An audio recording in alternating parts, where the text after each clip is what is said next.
নমস্কার বন্ধুরা, আমার ইন্দু হেসেলে আপনাদের সবাইকে স্বাগত জানিয়ে আজকের রান্না শুরু করছি। তো আজকে আমি বানাবো সোয়াবিনের একটা রেসিপি বানাবো। তো চলুন শুরু করা যাক। আমি এখানে কড়াই বসিয়ে দিয়েছি, কড়াইয়ের মধ্যে তেল দেব। সাদা তেল বা সর্ষের তেল, যে কোনো তেলই কিন্তু দেওয়া যেতে পারে।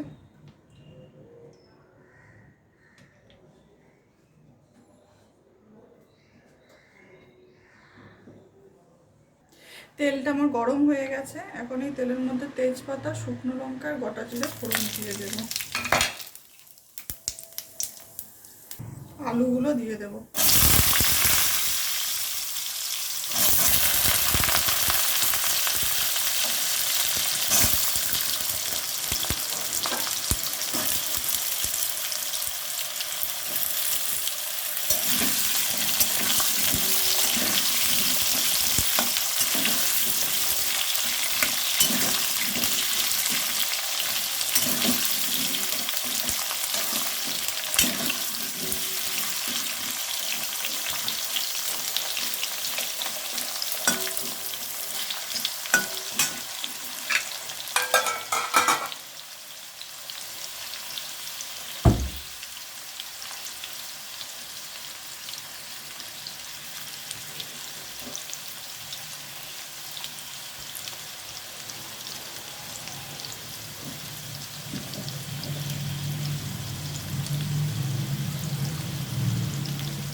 আলুগুলো ভাজতে ভাজতে একটা পেস্ট বানিয়ে নেবো মশলার। দেখুন, এখানে আছে পেঁয়াজ, রসুন আর আদা, টমেটো আর কাঁচা লঙ্কা।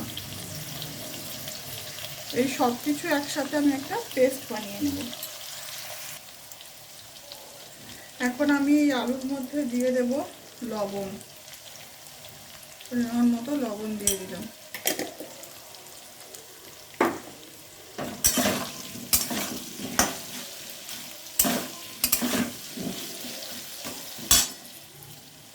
আলুগুলো আমার ভাজা হয়ে গেছে। এখন আমি এই সয়াবিনগুলো দিয়ে দেব।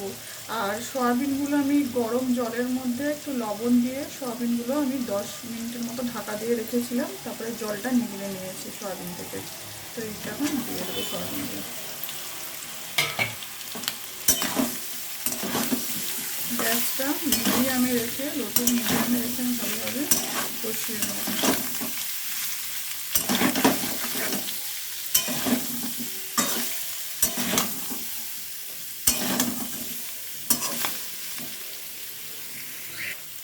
আলু আর সয়াবিনটা একটু 1 মিনিটের মতো একটু ভেজে নেব।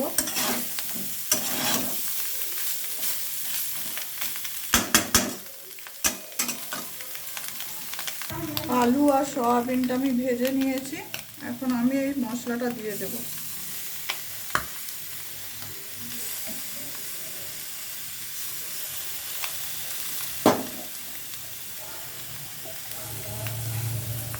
এটার মধ্যে আছে পেঁয়াজ, রসুন, আদা, কাঁচা লঙ্কা আর টমেটো একসাথে আমি বেটে নিয়েছিলাম। এই পুরো মশলাটা এখন আমি দিয়ে দেবো।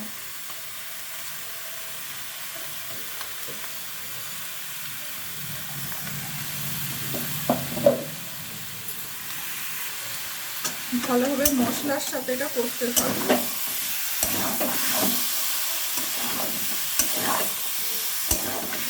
গ্যাসের ফ্লেমটা একদম কমিয়ে দিতে হবে। দিয়ে ভালোভাবে এটা মশলার সাথে এটা আমি কষিয়ে নেব।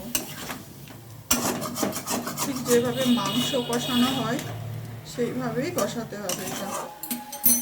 এইভাবে কষিয়ে রান্না করলে সয়াবিনের মধ্যে যে একটা গন্ধ থাকে সেই গন্ধটা থাকবে না। আর পুরো মাংসের মতোই খেতে হয়, খুব টেস্টি হয় এইভাবে রান্না করলে। আমি 1 মিনিটের মতো ভালো করে 1-2 মিনিটের মতো কষিয়ে নিয়েছি। এখন আমি গ্যাসের ফ্লেমটা কমিয়ে আর গ্যাসের ফ্লেমটা কমিয়ে দিয়ে আমি এখন ঢাকা দিয়ে রেখে দেবো। ঢাকা খুলে খুলে কিছুক্ষণ ছাড়া ছাড়া এটা একটু কষাতে হবে। দেখুন বন্ধুরা, আমি এখানে একটা মশলা বানিয়ে নিয়েছি। 2 চামচের মতো হলুদ গুঁড়ো, 2 চামচ ধনের গুঁড়ো, 1 চামচ জিরের গুঁড়ো আর 1 চামচ কাশ্মীরি রেড চিলি পাউডার। তো এটা আমি একসাথে করে নিয়েছি মশলাটা। এখন আমি দেখব।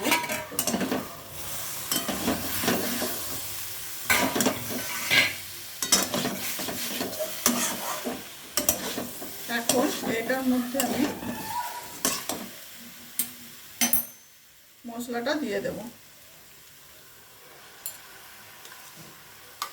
দিয়ে আবার ভালোভাবে আমি এটা কষতে থাকবো। এইভাবে যদি মাংসের মতো কষিয়ে রান্না করা হয় না সয়াবিনকে, সয়াবিন কিন্তু ভীষণ টেস্টি খেতে হয়, পুরো মাংসের মতো টেস্ট হয়। আর সয়াবিনের যে একটা নিজস্ব গন্ধ থাকে সেটা কিন্তু থাকে না। অল্প পরিমাণে একটু জল দেব।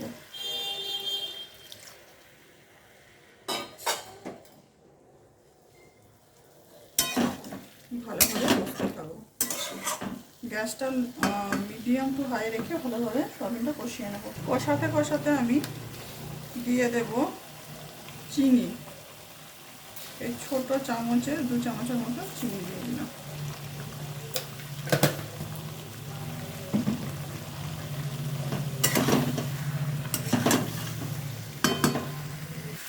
সয়াবিনটা আমি ভালোভাবে কষিয়ে নিয়েছি। এখন আমি গরম জল দিয়ে দেব পরিমাণ মতো।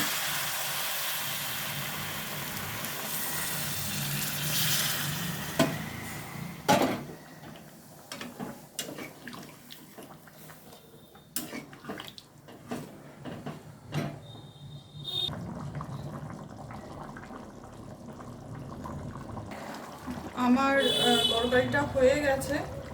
এখন আমি উপর থেকে দিয়ে দেব ধনে পাতা কুচি। উপর থেকে একটু ধনে পাতা কুচি ছড়িয়ে দিলাম।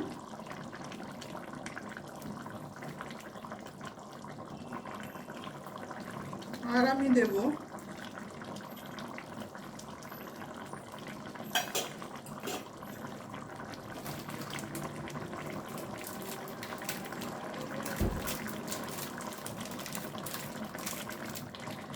শাহি গরম মশলা। একটু শাহি গরম মশলা ছড়িয়ে দিলাম।